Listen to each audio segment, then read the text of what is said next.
जोहार। एक बार फिर से मैं आप सभी का हार्दिक अभिनंदन करता हूं अपने YouTube चैनल अखरा में। अखरा YouTube चैनल जो आपकी जनजातीय एवं क्षेत्रीय भाषा के यूजीसी नेट की तैयारी के लिए प्रतिबद्ध है। आपको यूनिट वाइज यहाँ पर क्लासेस दी जाएंगी और जो कि देख भी रहे हैं कि 2 वीडियोस पहले अपलोड कर दी गई है। ये तीसरी वीडियो है। उसके पीछे रीजन भी यही है कि देर से मैं वीडियो डाल रहा हूँ। चूंकि नेट का एग्जाम भी है और वीडियो भी लेट से आ रही है। इसके पीछे कारण एकमात्र यही है दोस्तों कि सब्सक्राइबर नहीं बढ़ रहे हैं, तो मुझे लगता पता नहीं चल पा रहा है कि इंटरेस्टेड हैं लोग या नहीं इंटरेस्टेड हैं। क्या वो और ऐसे वीडियोस देखना चाहते हैं, पसंद कर रहे हैं वीडियोस या नहीं पसंद कर रहे हैं। ठीक है, जितने लोग यदि सब्सक्राइबर नहीं बढ़ रहे हैं तो कोई समस्या उतनी नहीं है, लेकिन जो लोग देख रहे हैं तो कम से कम कमेंट में तो लिखिए कि हाँ क्लास पसंद आई या नहीं आई, जैसी भी हुई, या तो क्या सुधार किए की जानी चाहिए, ये सब कुछ तो बताइए।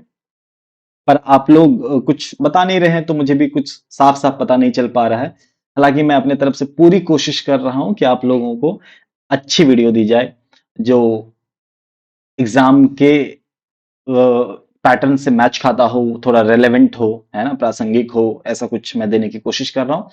तो फिर से हार्दिक अभिनंदन करता हूं आप लोगों का अखरा यूट्यूब चैनल पे। अखरा यूट्यूब चैनल जो आपके जनजातीय एवं क्षेत्रीय भाषा के यूजीसी नेट और एमए की पढ़ाई के लिए प्रतिबद्ध है। और यहाँ पर आपको यूनिट वाइज कंटेंट प्रोवाइड किया जाएगा। पिछले 2 क्लासेज में हमने पढ़ लिया। सबसे पहले एथनोलॉजी और एथनोग्राफी के बीच में फर्क हमने समझा। दूसरे दिन, ये पहले दिन की बात थी, दूसरे दिन हमने समझा कि एथनोलॉजी जो नृजाति विज्ञान की कौन कौन सी शाखाएं हैं और किस तरीके से इसका अध्ययन किया जाता है। ठीक है, इस अभी इन दोनों चर्चा में ही आपको पता चल भी गया होगा कि आखिर क्यों नृजाति विज्ञान आवश्यक है, इसके उद्देश्य और विशेषताओं, इन सारी बातों, इन सारी चीजों पर अप्रत्यक्ष रूप से उसमें उन सारी वीडियोज में भी प्रकाश डाला गया है। पर आज चलिए देखते हैं, इस टॉपिक के अंदर देखते हैं कि इसके जो नृजाति विज्ञान है उसके अध्ययन का उद्देश्य क्या है। तो मैं एक पहले कलर चूज कर लेता हूं। ये कलर ठीक नहीं रहेगा, शायद लाल।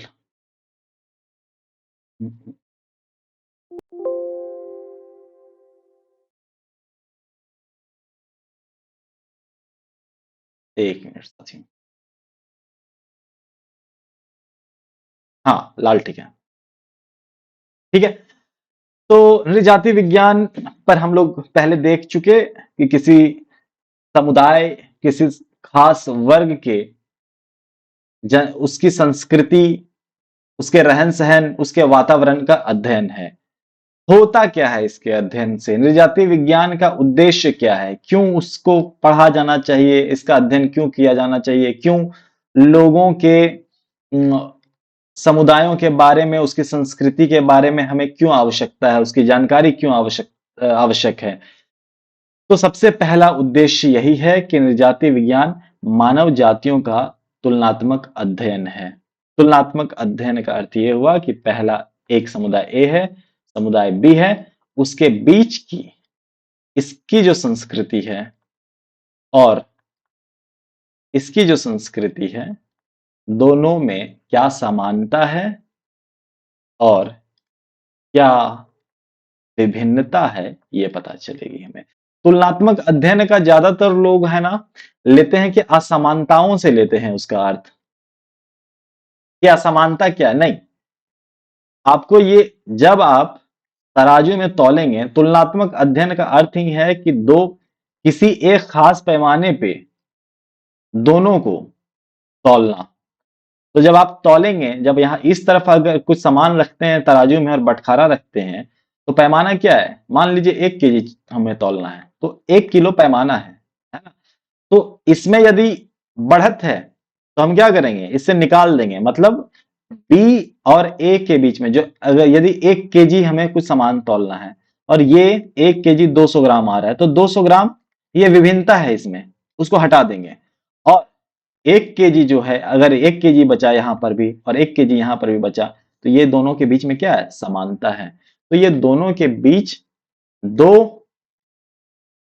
समुदाय या दो संस्कृतियों के बीच का तुलनात्मक अध्ययन है, जिससे उसमें जो सिमिलैरिटी है, जो चीज सामान्य है दोनों में, समान है, सामान्य नहीं समान, जो सिमिलर है और जो डिसिमिलर है, उन दोनों का अध्ययन क्या है? नृजातीय विज्ञान करता है। उससे पता चलता है कि विभिन्न जाति समूहों की सांस्कृतिक, सामाजिक और भाषाई विशेषताओं की तुलना करना। ठीक है, पहला समझ गया। यदि जिनको नहीं समझ में आ रहा है, उद्देश्य यदि लग रहा है कठिन, तो पहले के वीडियोस देखिएगा तो आपको सारी चीजें समझ में आ जाएगी। ये बातें पहले भी हो चुकी हैं। सांस्कृतिक विविधताओं की पहचान करना, है ना, कि किस तरीके से एक संस्कृति दूसरी संस्कृति से भिन्न है और किस तरीके क्या संस्कृतियां एक पीढ़ी से दूसरी पीढ़ी तक गई तो उसमें उत्कर्ष हुआ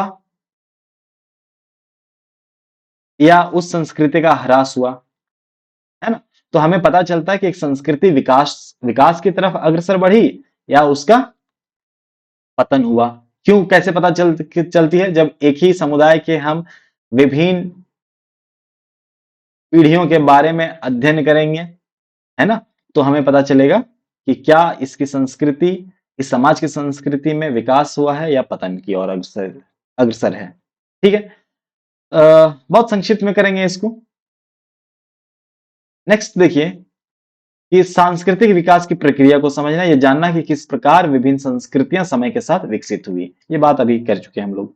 ठीक है, जातीय संबंधों का विश्लेषण, विभिन्न जातीय समुदायों के बीच परस्पर संबंधों, संघर्षों या सह अस्तित्व का अध्ययन करना कि किस तरीके से क्या समुदाय ए और समुदाय बी, इन दोनों में समानता क्या है, इन दोनों में क्या सांस्कृतिक आदान प्रदान है या नहीं है, सांस्कृतिक आदान प्रदान,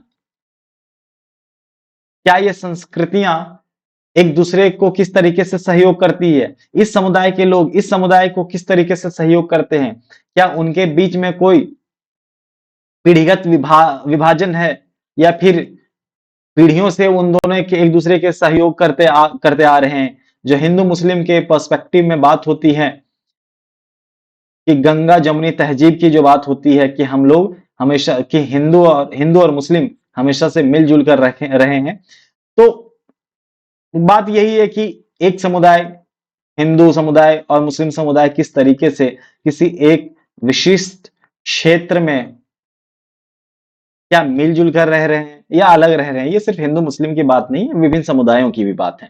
ठीक है, ठीक इसी तरीके से वैश्विक संस्कृति की समझ, तो आपको समझ में आता है कि वैश्वीकरण की प्रक्रिया में जातीय विविधताओं के प्रभाव को समझना, जहां पर वैश्वीकरण आज के समय में जहां पर ग्लोबलाइजेशन जो है,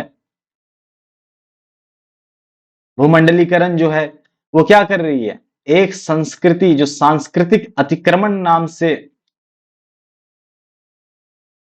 सांस्कृतिक अतिक्रमण एक टर्म है, वो होता है कि जो संस्कृतियां वर्चस्वशाली है, वो संस्कृतियां बाकी दूसरे की संस्कृतियों का क्या करती हैं, दमन करती हैं। उसको चाहती है कि वो हमारी संस्कृति अपनाए, वर्चस्वशाली संस्कृति जिसका ज्यादा प्रचार है, जिसके मानने वाले ज्यादा लोग हैं, वो हमेशा चाहती है कि बाकी लोग भी उसकी संस्कृति को अपनाएं और उसकी जो बाकी दूसरे समुदाय की जिसके संस्कृति अपनाने वाले कम लोग हैं, है ना, उसके मानने वाले लोग कम हैं, वो वर्चस्वशाली संस्कृति चाहती है जिसके मानने वाले ज्यादा लोग हैं। वो चाहते हैं कि ये छोटी जो संस्कृति है उस वो खत्म हो जाए और हमारी संस्कृति को ही वो अपनाए। इस तरह की धारणा को या तो इस तरह की प्रक्रिया को सांस्कृतिक अतिक्रमण कहते हैं। ठीक है, तो वैश्वीकरण, वैश्वीकरण क्या है? वैश्वीकरण आप देखिएगा, हालांकि ग्लोबलाइजेशन के बारे में लोग कहते हैं कि पूरा विश्व एक गांव है, एक गांव है, तो क्या इसमें जितना अमेरिका का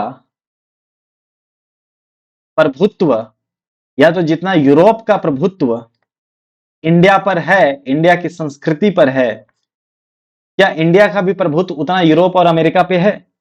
अभी इंडियन लोग क्या करते हैं, इंग्लिश बोलने के लिए होड़ में लगे हुए हैं कि मुझे इंग्लिश बोलनी है, इंग्लिश बोलनी है। तो इंग्लिश कहाँ की संस्कृति है? अमेरिका और यूरोप की संस्कृति है। क्या अमेरिका और यूरोप में ये होड़ लगी हुई कि मुझे हिंदी बोलनी है? नहीं बोलनी है। तो ये जो वर्चस्वशाली, क्या भाषा संस्कृति का एक रूप है या नहीं है? भाषा बिल्कुल संस्कृति का एक रूप है। तो ये जो यहाँ की जो भाषाई संस्कृति है, यहाँ की जो भाषा है, ये जो वर्चस्वशाली ताकतें, मजबूत ताकतें हैं, उसकी संस्कृति को अपनाने की होड़ लगी हुई इंडिया में या तो बाकी और भी देशों में, या और फिर ये लोग चाहते भी हैं कि हमारी संस्कृति को आप अपनाएं। ये लोग अपनी संस्कृति थोपते भी हैं लोगों पर। तो इसी को कहेंगे सांस्कृतिक अतिक्रमण। जब एक मजबूत देश आर्थिक रूप से, या तो कह सकते हैं सांस्कृतिक रूप से भी, भाषाई रूप से भी कह सकते हैं, जब किसी एक संस्कृति दूसरी संस्कृति को चाहती है कि वो मेरी संस्कृति को अपनाए और अपनी संस्कृति को भूल जाए, तो इस तरह की चीजों को सांस्कृतिक अतिक्रमण कहते हैं। और औपनिवेशिक काल में भी ऐसा हुआ, जब कॉलोनियल माइंडसेट जो थे, जब हमारे यहां पर अंग्रेज थे, तो अंग्रेजों ने हम पर अंग्रेजी थोपने की कोशिश की। और अब चूंकि भूमंडलीकरण, ग्लोबलाइजेशन के, वैश्वीकरण के दौर में क्या कहा जाता है कि इंग्लिश जो है वो वर्ल्ड लैंग्वेज है ना, पूरा विश्व इसको बोलता है, तो आप भी बोलिए। तो ये भूमंडलीकरण का दुष्प्रभाव है, जहां पर क्षेत्रीय भाषाओं, है ना, का क्या हो रहा है, पतन हो रहा है। आप समझिए कितनी भाषाएं बच गई आज। क्यों आवश्यकता पड़ रही कि खोरठा खोरठा के पुनर्जागरण की बात हो रही है, या तो संथाली भाषा को बचाने की बात क्यों हो रही है? उसके पीछे कारण यही है कि इस ग्लोबलाइजेशन के दौर में बाकी संस्कृतियां छोटी संस्कृतियों पे या तो क्षेत्रीय संस्कृतियों पर अपना प्रभुत्व जमाने की कोशिश करती है, वहां पर अपना पैर पसारने की कोशिश करती है और चाहती है कि ये संस्कृतियां जो है वो नष्ट हो जाए और मेरी संस्कृति की जय जयकार हो और मेरी संस्कृति को अपनाए। ठीक है, आगे बढ़ते हैं।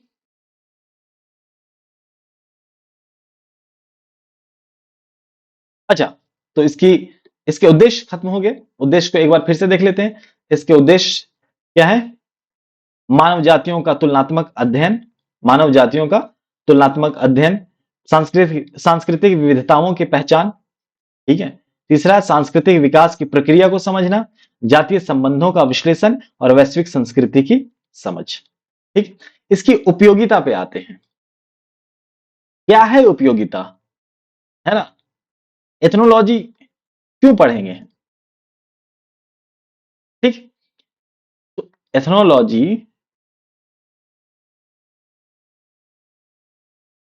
क्या हमारे लिए अब उपयोगी है, ये देखना है हम लोगों को, है ना? इस दौर में उपयोगी है?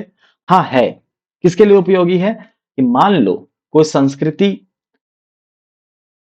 जो है वो पतन की ओर अग्रसरित है ना, वो उसका पतन हो रहा है, तो सरकार क्या चाहती है? उसको बचाना चाहती है ना? चाहती, बाकी जो समुदाय जिसकी जनसंख्या कम है, अल्पसंख्यक हैं, वो क्या चाहते हैं कि मेरी संस्कृति बची रहे, है ना? क्योंकि सिर्फ जीवन जीना, खाना पीना, कपड़ा पहनना ही जीवन जीने का नाम नहीं है दोस्तों। अपने धर्म, अपनी संस्कृति, अपनी परंपरा का निर्वहन करना ही जीवन है।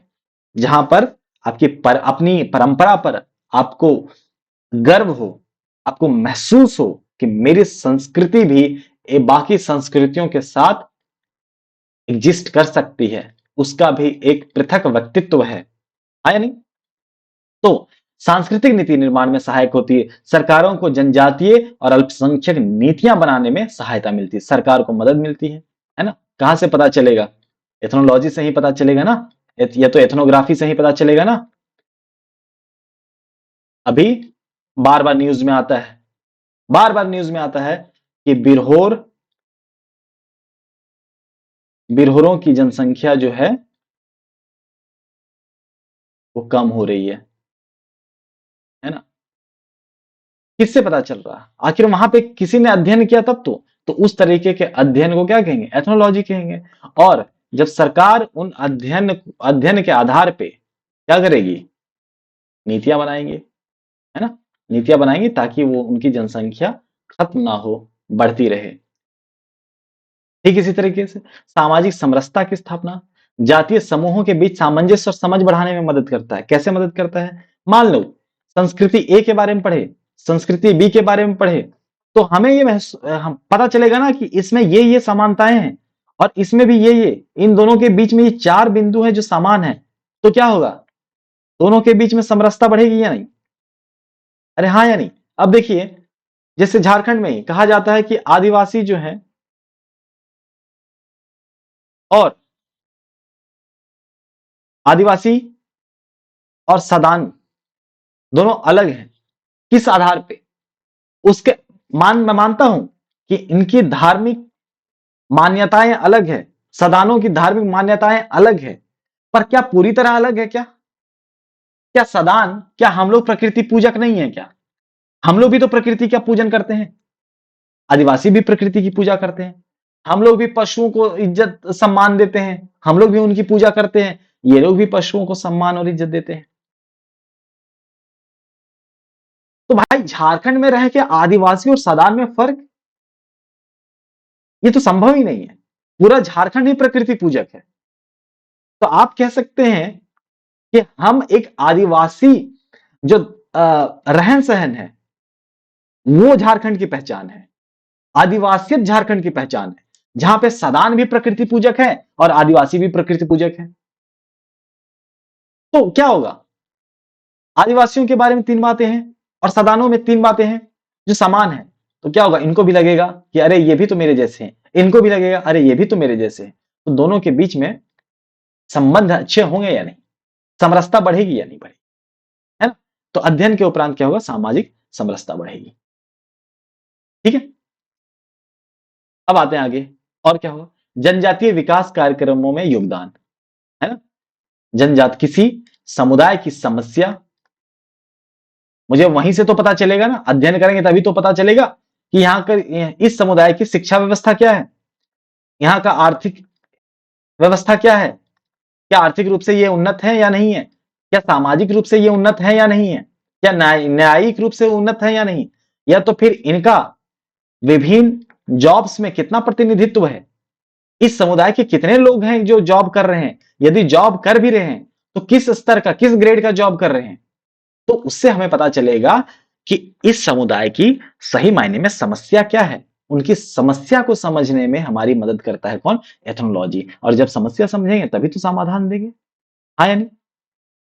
अब आगे मानव विज्ञान और इतिहास में योगदान। अरे भाई, जब हम आज 2025 में किसी समुदाय के बारे में हम एथनोग्राफी किए, ठीक है, उसके बारे में अध्ययन किए, तो 2050 में जाके ये इतिहास बनेगा या नहीं, मानव विज्ञान का इतिहास बना या नहीं, ये 2050 के शोधार्थियों के लिए मददगार हुई या नहीं, कि अध्ययन की 2025 में ये सारी चीजें थी, है ना, और 2050 में चीजें इस तरीके से, क्या 2025 से 2050 में जो चीजें बढ़ी, यहां से इतना जो फासला तय हुआ 25 साल का, तो उन फासलों में 25 वर्षों में क्या क्या चीजें इस समुदाय में बदल गई और क्या क्या उस तरीके से यथावत रह गई, हाँ यानी। तो उसके ऐतिहासिक विकास को समझा रहा है या नहीं, उसके सामाजिक विकास को समझा रहा है या नहीं, अरे हाँ या नहीं। तो मानव विज्ञान और इतिहास में योगदान देता है, मानव विज्ञान के इतिहास में योगदान देता है, उसके इतिहास को समझने में, किसी समुदाय के इतिहास को, उसके सामाजिक इतिहास को, उसके सामाजिक विकास को गहराई से समझने में मदद करता है, हाँ या नहीं। और शैक्षिक क्षेत्र में वही बात, अरे आप जो पीएचडी करेंगे जेआरएफ निकाल के, सब लोग अलग अलग भाषा के, कोई खोरठा में करेगा, हाँ या नहीं, कोई कुरमाली में करेगा, कोई पंच परगनिया में करेगा, ठीक है, कोई संथाली में करेगा। तो अभी जो आप शोध कर रहे हैं, तो कल होके जो बच्चा आएगा शोध करने के लिए, उसके लिए मददगार साबित होगा या नहीं आपका शोध? अरे उसके काम आएगा या नहीं काम आएगा? बिल्कुल आएगा। तो शैक्षिक क्षेत्र में भी शिक्षा प्रणाली में विविधता और समावेशन की समझ को बढ़ाता है ना, वो उसके काम भी आएगा। तो जो ज्ञान के भंडार है, जो आपके विषय के ज्ञान का भंडार है, उसमें क्या करता है? वृद्धि करता है, ठीक है। तो इसी तरीके से एथनोलॉजी के जो ज्ञान का भंडार है, ठीक उसी तरह से जिस तरह से आपके विषय के ज्ञान के भंडार को आपका शोध परिमार्जित करता है, उसमें वृद्धि करता है, ठीक उसी तरीके से एथनोलॉजी भी क्या करेगा? जो पहले से ज्ञान उपलब्ध है एथनोलॉजी के बारे में, उसको और बढ़ाएगा, उसमें वृद्धि करेगा। ठीक, आगे बढ़ते हैं। अच्छा, यहां तक तो यूटिलिटी खत्म हो गई। इससे बहुत ज्यादा क्वेश्चन नहीं आते हैं, जो क्वेश्चंस आते होंगे वो कवर किए जा चुके हैं। ठीक है, इसकी एक चीज है, यहां से क्वेश्चन अभी तक मैंने देखा नहीं है प्रीवियस ईयर क्वेश्चन में, मॉडर्न ट्रेंड्स इन एथनोलॉजी, आधुनिक प्रवृत्तियां क्या है एथनोलॉजी की, फिर भी देख लेते हैं। क्या कर रहा है ना कि अब किसी समुदाय को पढ़ने का अर्थ ये है, यहां पे मैं एक नया स्लाइड ले लेता हूं। किसी समुदाय को पढ़ रहे हैं हम, ठीक है, तो क्या इसका एक ही पक्ष है? क्या एक समाज से एक पक्षीय हो सकता है क्या? कि एक ही डायमेंशन हो सकता है क्या किसी का? अरे एक व्यक्ति क्या सिर्फ वो एक पक्ष में जीता है? एक ही व्यक्ति कभी पुत्र बनता है, कभी पिता बनता है, कभी पति बनता है ना? अपने दोस्तों सहपाठी बनता है। तो क्या इसका इस व्यक्ति का एक पक्ष है क्या? कई पक्ष हैं। तो ठीक उसी तरीके से किसी समुदाय के भी एक पक्ष नहीं है, वो मल्टीपल डायमेंशन है उसके, है ना? उसके मल्टीपल डायमेंशन हैं, बहुपक्षीय है। एक समाज जो है वो बहुपक्षीय अवधारणा है, बहुपक्षीय और जटिल अवधारणा है, एवं जटिल अवधारणा है। समाज या समुदाय एक बहुपक्षीय अवधारणा है, वो जटिल अवधारणा है। उसमें एक तरह के लोग नहीं रहते हैं, एक ही एज के लोग नहीं रहते हैं। ये पिता है ना, ये माँ है और ये बच्चा है। ये अलग परिवार है, एक ये अलग परिवार है, विभिन्न परिवारों के लोग रहते हैं। तो इसका मतलब ये है कि एक सामाजिक पक्ष तो है ही। जब समाज में रहा तो सामाजिक पक्ष है, समाज का आर्थिक पक्ष भी है। ठीक है, घर के भीतर इसका व्यक्तिगत अपना पक्ष है ना? अगर किसी एक व्यक्ति को ले लें, ये बच्चे का ही, इसका मनोवैज्ञानिक पक्ष है कि वो क्या सोचता है, किस तरीके से सोचता है। तो एक पक्षीय अवधारणा हो ही नहीं सकती। इसका धार्मिक पक्ष भी है, इसका सांस्कृतिक पक्ष भी है। तो कोई भी समाज एक पक्षीय हो नहीं सकता है, वो बहुपक्षीय और जटिल अवधारणा है। हाँ या नहीं? तो अब समझिए कि मैं अगर अध्ययन करूं, सिर्फ सामाजिक पक्ष को लेकर अध्ययन करूं, तो मुझे लगता है कि इस समाज का या इस समुदाय का समग्र अध्ययन संभव नहीं है। तो मुझे इस समुदाय के सभी पक्षों का अध्ययन करना होगा, तब जाके हम इसकी सारी अवधारणाओं को, इसकी परंपराओं को समझ सकेंगे। तो उसके लिए मुझे सामाजिक पक्ष, आर्थिक पक्ष, धार्मिक पक्ष, सांस्कृतिक पक्ष, मनोवैज्ञानिक पक्ष, सभी पक्षों का अध्ययन करना पड़ेगा। तो अब देखो, आर्थिक पक्ष तो इकोनॉमिक्स का चीज है, अरे हाँ या नहीं? सामाजिक पक्ष पॉलिटिकल साइंस का पक्ष है। ठीक है, छोड़ो पॉलिटिकल साइंस भी, इसको मतलब समाज शास्त्र का पक्ष है। हाँ या नहीं? इसी तरीके से अगर मान लो इसका राजनीतिक पक्ष भी तो होगा। राजनीतिक पक्ष पॉलिटिकल साइंस का चीज है, मनोवैज्ञानिक पक्ष साइकोलॉजी का चीज है। ठीक है, सांस्कृतिक और धार्मिक पक्ष मानव शास्त्र का पक्ष है। तो क्या, और जो एथनोलॉजी है वो मानव शास्त्र का विषय है। तो क्या सिर्फ इस समुदाय को पढ़ने के लिए हम सिर्फ मानव शास्त्र का इस्तेमाल कर रहे हैं, या इसके राजनीतिक शास्त्र का भी इस्तेमाल कर रहे हैं, उसके मनोवैज्ञानिक पक्ष का भी विश्लेषण कर रहे हैं, उसके समाज शास्त्र का भी अध्ययन कर रहे हैं, उसके आर्थिक पक्ष का भी अध्ययन कर रहे हैं, जो कि इकोनॉमिक्स में आता है, अर्थशास्त्र में आता है। इसका मतलब किसी एक विषय से हम पढ़ नहीं सकते हैं, किसी एक विषय से नहीं पढ़ सकते हैं। किसी समुदाय के संपूर्ण अध्ययन के लिए मुझे कई विषयों और दृष्टिकोणों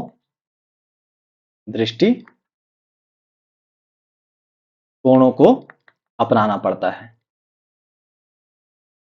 जब कई दृष्टिकोणों और कई विषयों के अप्रोचेज को अपनाना पड़ता है, तो क्या मैं कहूं कि ये बहुविषयक है? अरे हाँ या नहीं? मल्टीपल सब्जेक्ट्स इस्तेमाल होते हैं इसमें। बहुविषयक मतलब एक से अधिक, मल्टीपल सब्जेक्ट्स।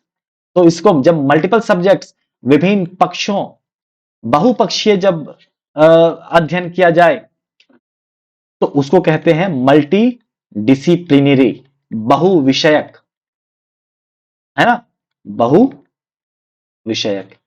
तो अब का जो अध्ययन है वो एक किसी एक समाज शास्त्र का अध्ययन नहीं हो सकता है, किसी एथनोलॉजी का अध्ययन नहीं हो सकता, उसकी सिर्फ संस्कृति का अध्ययन नहीं हो सकता है, बल्कि मुझे उसके मनोविज्ञान को भी समझना पड़ेगा, उसके राजनीति विज्ञान को भी समझना पड़ेगा, उसके अर्थशास्त्र को समझना पड़ेगा। तो जब उसके विभिन्न पक्षों की समझ हम विकसित करना चाहते हैं, विभिन्न पक्षों का अध्ययन कर रहे हैं, तो ये जो दृष्टिकोण है वो बहुविषयक दृष्टिकोण होगा।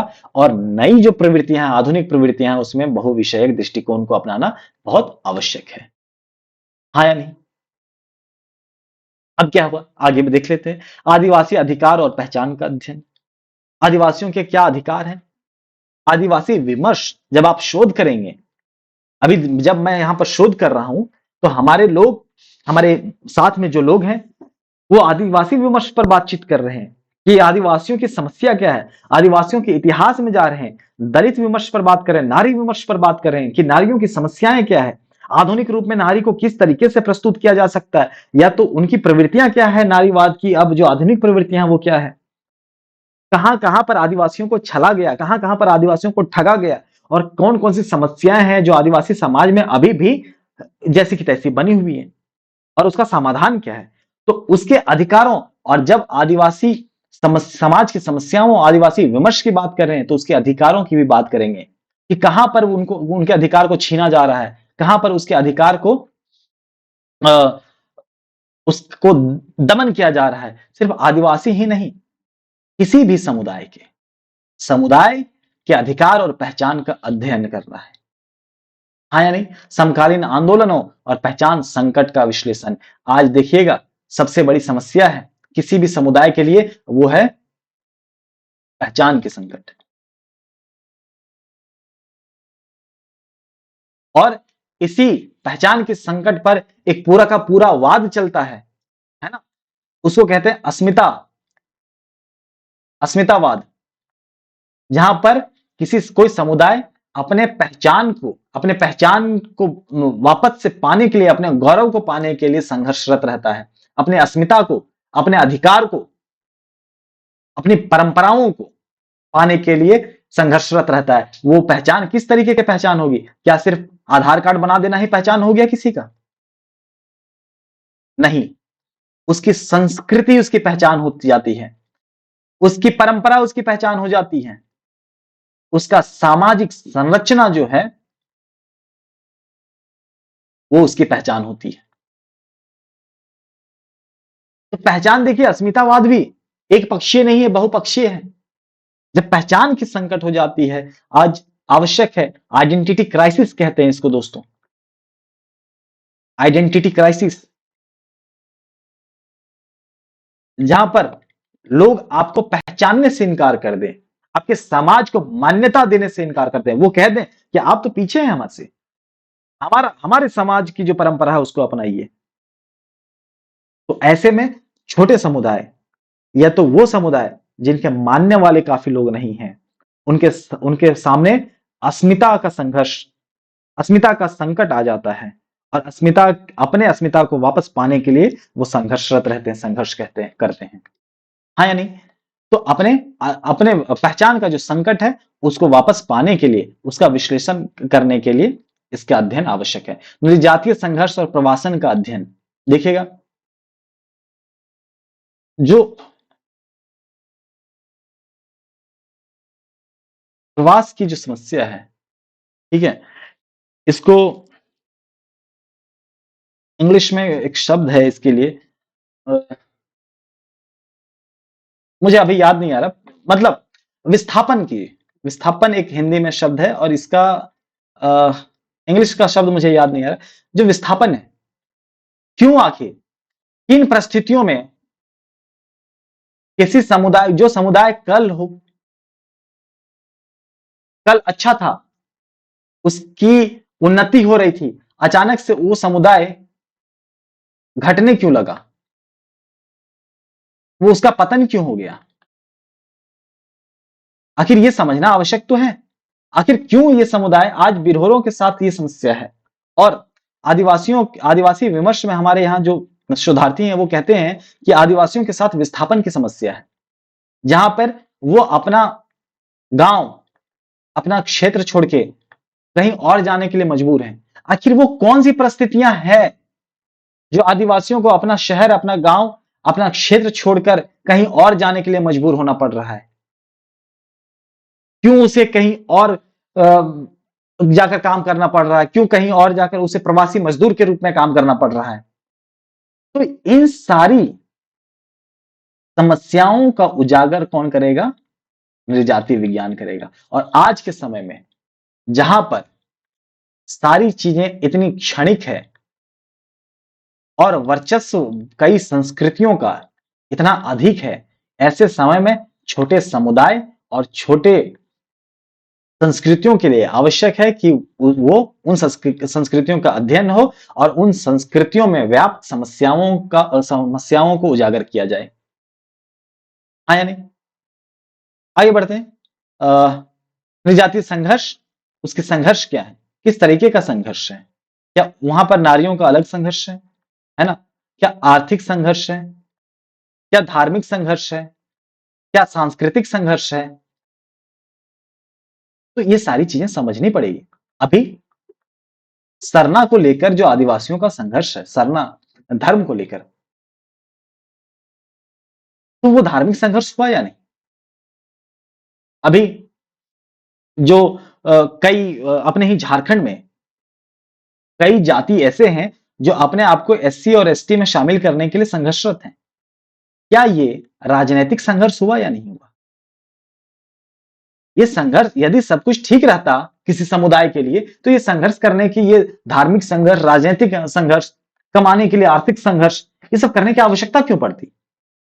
तो इन समस्याओं को उजागर करने के लिए आवश्यक है कि हम आधुनिक रूप से किसी समुदाय या तो किसी जाति का नृजाति अध्ययन करें। ठीक है? आई होप, मैं उम्मीद करता हूं कि आप लोग ये समझ गए होंगे। कई बार क्या होता है ना, अच्छा एक और है, सॉरी सॉरी, ठीक है। आधुनिक समय में क्या है, डिजिटल और साइबर नृजाति विज्ञान है ना, डिजिटल एथनोग्राफी होना चाहिए। होता क्या है कि जो पांडुलिपि होती है या तो जो प्रिंटेड होते हैं, वो समय के साथ खो जाते हैं। आज कई जातियों और कई समुदाय के साथ समस्या यही है कि उनका इतिहास उन्हें नहीं पता, क्योंकि वो लिखित नहीं रहा। और लिखित रहा, चूंकि पहले लिखा ही नहीं गया, और लिखित रहा भी तो वो सही रूप में अब उपलब्ध ही नहीं है, उसकी उपलब्धता ही नहीं है ना, उपलब्धता ही नहीं है। तो हुआ क्या, वो अपने इतिहास को जानने से, अपने गौरवशाली इतिहास से वंचित रह गए। तो आवश्यक क्या है, सबसे अच्छा क्या है कि उसका डिजिटल अध्ययन करें, डिजिटल एथनोग्राफी करें, कि हमेशा हमेशा के लिए अवेलेबल रहेगा कहीं ना कहीं। हाँ या नहीं? इंटरनेट पे अवेलेबल रहेगा, हमेशा अवेलेबल रहेगा। तो आवश्यक है आधुनिक समय में कि डिजिटल और साइबर नृजाति विज्ञान का अप्रोच, उसका दृष्टिकोण अपनाएं। हम लोग इंटरनेट और सोशल मीडिया के माध्यम से जातीय व्यवहारों का अध्ययन करें। पर्यावरण और पारंपरिक ज्ञान का अध्ययन, अभी यहां पर सब कुछ इतना फैंसी है, सब कुछ इतना त्वरित है, पैसों पर संचालित होता है, ऐसे में पर्यावरण और परंपरा की उपेक्षा हो रही है। यह आवश्यक है कि हम अपने पर्यावरण और परंपरा के ज्ञान के बारे में जानें, उनसे अपना संबंध स्थापित करें। हाँ या नहीं? और स्वर आधारित नृजाति विज्ञान, एमिक अप्रोच, जो पहले वीडियो या दूसरे वीडियो में मैंने बताया, एमिक और एटिक। एमिक का अर्थ यह है कि किसी समुदाय को यदि आप पढ़ना चाहते हैं, उसका अध्ययन करना चाहते हैं, तो उसी समुदाय के भीतर आपको जाके उनकी दृष्टि से सोचना पड़ेगा। क्योंकि जो भी संस्कृति है या नियम है, कानून है, कायदे हैं, ये क्या होते हैं, समय सापेक्ष होते हैं, संस्कृति सापेक्ष होते हैं। संस्कृति सापेक्ष और समय सापेक्ष का अर्थ यह है कि जो नियम ये समुदाय के लिए गौरव की बात हो सकती है, वो दूसरे समुदाय के लिए बेकार हो सकती है। वो इसको नहीं मानना चाहेंगे। ये इनके लिए घृणा की बात हो सकती है, इस समुदाय की कोई नियम कानून। तो आवश्यक क्या है कि इस समुदाय के दृष्टिकोण से इसको देखना, या इस समुदाय के ही दृष्टिकोण से उसी समुदाय की संस्कृति को देखना।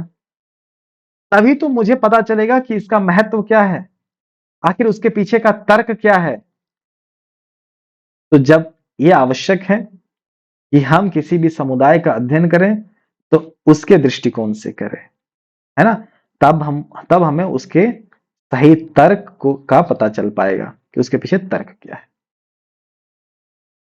ठीक है, अब देखिए कुछ क्या है ना, जो आपके सवाल आते हैं PYQ, मैंने पहले ही कहा था कि PYQ देखते रहिए, प्रीवियस ईयर क्वेश्चन देखते रहिए, और मैं PYQ करवा दूंगा कुछ दिन में। यदि आवश्यक है तो कमेंट कीजिएगा आप लोग कि प्रीवियस ईयर क्वेश्चन करवाया जाए। मेरे पास है 3-4 साल का प्रीवियस ईयर क्वेश्चन है अवेलेबल, तो वो मैं करवा दूंगा ऑनलाइन। ठीक है, तो ये है कि PYQ में देखा गया है कि चूंकि एथनोलॉजी जो है ना, वो एंथ्रोपोलॉजी का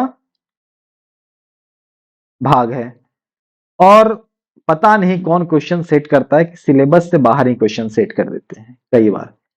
तो सिलेबस से बाहर जब मैंने दिया था एग्जाम, जब मेरा JRF हुआ था जिस साल क्या एक ही बार मैंने दिया था और एक ही बार में हो गया था, तो उस साल जो क्वेश्चन आया था वो एंथ्रोपोलॉजी का भी आ गया था। तो देख लेते हैं थोड़ा बहुत। तो मानव जो है ना, मानव विकास की मुख्य प्रमुख विशेषताएं क्या है कि वो 2 पैरों पे चलने लगा, है ना, 2 पैरों पर चलने की क्षमता हो गई, और उसके हाथों का उपयोग स्वतंत्र रूप से करने लगा वो। तो ये उसकी विशेषता है। उसके मस्तिष्क का विकास हुआ, है ना, उसके मस्तिष्क के आकार में क्या हुआ, शेप में ही नहीं, साइज में भी बढ़ोतरी हुई, जिसकी वजह से उसके सोचने और समझने की क्षमता बढ़ी। ठीक है, और पहले क्या करते थे लोग, पत्थर का इस्तेमाल करते थे, है ना, पत्थर के ही बनाते थे औजार। लेकिन जैसे जैसे ही मस्तिष्क का विकास हुआ तो आधुनिक औजार भी बनाने लगे। तो सरल पत्थरों से लेकर जटिल और विशेष प्रकार के औजारों के निर्माण और उपयोग की योग्यता क्या हुई, विकसित हुई। किसमें, मानव में। आधुनिक मानव की बात कर रहा हूं मैं, ठीक है, आधुनिक मानव की बात कर रहा हूं। तो क्या करने लगा, 2 पैरों पर चलने लगा। पहले के लोग, पहले जब हमारे पूर्वज थे, जो ऐसा कहता है कि मनुष्य जो है बंदरों से, मनुष्य का पूर्वज जो है बंदर रहे, तो बंदर पैर और हाथ दोनों से चलते हैं। ठीक है, जिसकी वजह से वो स्वतंत्र रूप से हाथ का उपयोग नहीं कर पाते हैं। तो बाद में जब होमो इरेक्टस आया, आगे हम लोग अभी देखेंगे, तो होमो इरेक्टस जो आया वो क्या करने लगा, वो स्वतंत्र रूप से ये हाथ अलग रह गया और पैर पर चलने लगा। तो पैर पर जब चलने लगा तो उसकी जो मानव विकास की जो विशेषताएं हैं वो यही है कि वो 2 पैरों पर चलने लगा, उसके मस्तिष्क का विकास हुआ और सरल से जटिल उपकरणों का प्रयोग करने लगा। ठीक है, इसके साथ ही उसके सामाजिक व्यवहार हो गया। पहले जो अलग अलग रहते थे, है ना, या तो झुंड में रहते थे, कभी यहाँ पे रहे और फिर यहाँ से मन किया तो कहीं और पे चले गए, तो ये व्यवहार खत्म हो गया। अब लोग क्या करने लगे, घर बनाने लगे, एक सोसाइटी बनाने लगे, मोहल्ला बना के रहने लगे। तो ये सामाजिक व्यवहार बढ़ी, एक दूसरे के प्रति सहयोग की भावना बढ़ी, है ना। तो जैसे भोजन शेयर करना, किसी के दुख में शामिल होना, जो हम किसी के शादी में शामिल होने जाते हैं, किसी के मरने पे उसके यहाँ पर हम शामिल होने जाते हैं, है ना, किसी की मृत्यु पे शामिल होने जाते हैं, जब हम किसी के जलसे में शामिल होने जाते हैं, तो ये सब क्या है, ये सामाजिक व्यवहार ही तो है। अरे हाँ या नहीं, तो सामाजिक व्यवहार भी लोगों का बढ़ा। साथ में ही भाषा और संप्रेषण में क्या हुआ, भाषा समय के साथ उन्नत हुई और अच्छी हुई। तब लोगों एक दूसरे से बातचीत और ज्यादा आसान हो गई, संप्रेषण आसान हो गया, है ना, सोच का विकास हुआ, विचार का विकास हुआ, जिससे भावना और अनुभव को साझा करने में, अनुभव को शेयर करने में अच्छी, यदि कई बार ऐसा होता है ना आप लोगों को कि यार जो बोलना चाहते हैं ना वो मेरे मन में है लेकिन हम समझा नहीं पा रहे हैं तुमको। क्यों नहीं समझा पा रहे हैं? सब नहीं समझा पाने का कारण यही है कि शब्द या भाषा पर पकड़ उतनी अच्छी नहीं है। जो आपके मनोभाव है, जो आपका जो मन के भीतर भाव है, उसको सही रूप से आप बाहर नहीं निकाल पा रहे हैं, अभिव्यक्त नहीं कर पा रहे हैं, तो भाषा पर पकड़ नहीं होती है। समय के साथ मानव भाषा का विकास हुआ, जिससे वो अपने अनुभवों और भावनाओं को दूसरे से साझा करना आसान हो गया। लोग एक दूसरे से अपने भीतर की बात को साझा करने लगे, शेयर करने लगे। हाँ या नहीं? तो ये मानव विकास है। तो अब देखते हैं मानव विकास हुआ कैसे-कैसे? सबसे प्रारंभिक रूप में कौन था? ठीक है? तो जो प्रजाति सबसे पहले थी, उसको कहते हैं ऑस्ट्रेलोपिथेकस। ठीक है? ये इंपॉर्टेंट है, महत्वपूर्ण है। जब मैं एग्जाम दे रहा था तो उस समय आया था कि कौन सबसे पहले आया था और उसके दिमाग का साइज कितना था, उसकी कैपेसिटी कितनी थी, क्षमता कितनी थी, उस पर वो आया था। ठीक है? तो पहले आया ऑस्ट्रेलोपिथेकस। ठीक है? इंपॉर्टेंट है, मतलब ये पूरा सीरीज ही इंपॉर्टेंट है। ऑस्ट्रेलोपिथेकस कब था? लगभग 40 लाख से 20 लाख वर्ष पूर्व। आज से लगभग 40 लाख साल पहले, है ना? उस वक्त था। और उसकी विशेषता क्या थी कि 2 पैरों पर चलता था और छोटे उपकरण इस्तेमाल करता था, है ना? छोटे उपकरणों का इस्तेमाल करता। मैं चेंज कर लेता हूं कलर को। हाँ, छोटे उपकरण का इस्तेमाल करता था। उसकी दिमाग की कैपेसिटी कितनी थी? 400 से 550 सीसी। सीसी, गाड़ी में जो सीसी है ना, 150 सीसी की गाड़ी, 400 सीसी की गाड़ी, तो दिमाग की कैपेसिटी को है ना, उसको भी सीसी में नापा जाता है। क्यूबिक सेंटीमीटर इसका फुल फॉर्म होता है। ठीक है? तो जो ऑस्ट्रेलोपिथेकस था, उसके दिमाग की कैपेसिटी कितनी थी? 400 से 500। इसका स्क्रीनशॉट रख लीजिएगा दोस्तों। ठीक है? जरूर रख लीजिएगा। अखरा में आप देख रहे हैं, ये अखरा चैनल है, चैनल का भी नाम याद रखिएगा और इसको स्क्रीनशॉट कर लीजिएगा। लगभग 400 से 500, अरे कहां चला गया, एक मिनट। हाँ, लगभग 400 से 500 सीसी उसकी कैपेसिटी है और आज से लगभग 40 लाख से 20 लाख वर्ष पूर्व वो उपलब्ध थे, अब नहीं है। उसके बाद जब आए जो नया, इससे जो अपडेटेड वर्जन कह सकते हैं आप इसको, है ना, अपडेटेड वर्जन, इनसे जो विकास हुआ, यहां से ऑस्ट्रेलोपिथेकस से आगे जिस प्रजाति का विकास हुआ उसको कहते हैं होमो हेबेलिस, है ना। होमो हेबेलिस आज से लगभग 24 लाख साल पहले या तो फिर 14 लाख वर्ष पूर्व वो उपलब्ध थे, यहां पर रहते थे। और ये क्या थी, इसकी विशेषता क्या थी? कुशल मानव थे, है ना, उपकरणों के निर्माण में कुशल थे। ये छोटे उपकरण का इस्तेमाल करते थे और ये उपकरणों के इस्तेमाल में परिपक्व थे। और इनकी दिमाग की कैपेसिटी कितनी थी? 510 से 600 सीसी। आप देख रहे हैं कि कैपेसिटी बढ़ रही है दिमाग की। दिमाग की कैपेसिटी बढ़ रही तो विकास भी होगा ना, दिमाग की क्षमता ही बढ़ेगी तो विकास होगा। उसके बाद आए होमो इरेक्टस, आज से लगभग 19 लाख से 1 लाख वर्ष पूर्व थे। और इन्होंने सबसे पहले क्या किया? आग का उपयोग किया। आग का उपयोग सबसे पहले होमो इरेक्टस ने किया। तो भैया ये इंपॉर्टेंट क्वेश्चन बन जाता है कि सबसे पहले किस प्रजाति ने आग का उपयोग किया? मानव के किस प्रजाति ने? तो होमो इरेक्टस ने किया और लंबी दूरी का प्रवास किया, एक जगह से दूसरे जगह वो जाने लगे। क्या, कौन थे वो? होमो इरेक्टस। और देखिएगा, जब आग का उपयोग कर लिए, मतलब ये दिमाग की बात है, इससे पहले वालों ने आग का उपयोग नहीं किया। जब यहां पर आग का उपयोग होने लगा, मतलब इसका मतलब क्या हुआ? उसने दिमाग लगाया ना भाई। जब दिमाग लगाया तो उसके दिमाग की कैपेसिटी बढ़ी होगी या खड़ी होगी? बढ़ी होगी। तो अब देखिए 600 से 1100 सीसी इसका दिमाग की कैपेसिटी होगी। उसके बाद कौन आता है? उसके बाद आए होमो निएंडरथैलिस, है ना, निएंडरथैलिस। इस ये क्या किया? आज से लगभग 4 लाख वर्ष पूर्व थे। इनके शरीर मजबूत थे। इनका एक सामाजिक जीवन हुआ, है ना, सामाजिक जीवन हो सकता है ये एक दूसरे के साथ घुल मिलकर रहते होंगे। पहले के लोग क्या थे, है ना, इधर उधर घूमते थे, शिकार करते थे, मन किया तो आज यहां पर है, मन किया तो कहीं और। ये जो है निंडरथल्स, ये क्या किया? इनका शरीर मजबूत रहने लगा, इनका सामाजिक जीवन होने लगा। हो सकता है कि पति पत्नी की अवधारणा यहां से शुरू हुई हो, है ना, कि हम सामाजिक, और शव संस्कार यहां पर होने लगे दोस्तों, ये महत्वपूर्ण है। शव संस्कार सबसे पहले कहा किसने किया था, किस प्रजाति ने किया, तो होमो निएंडरथैलस। ठीक है, ये गलत लिखा हुआ हिंदी में, अंग्रेजी में सही है।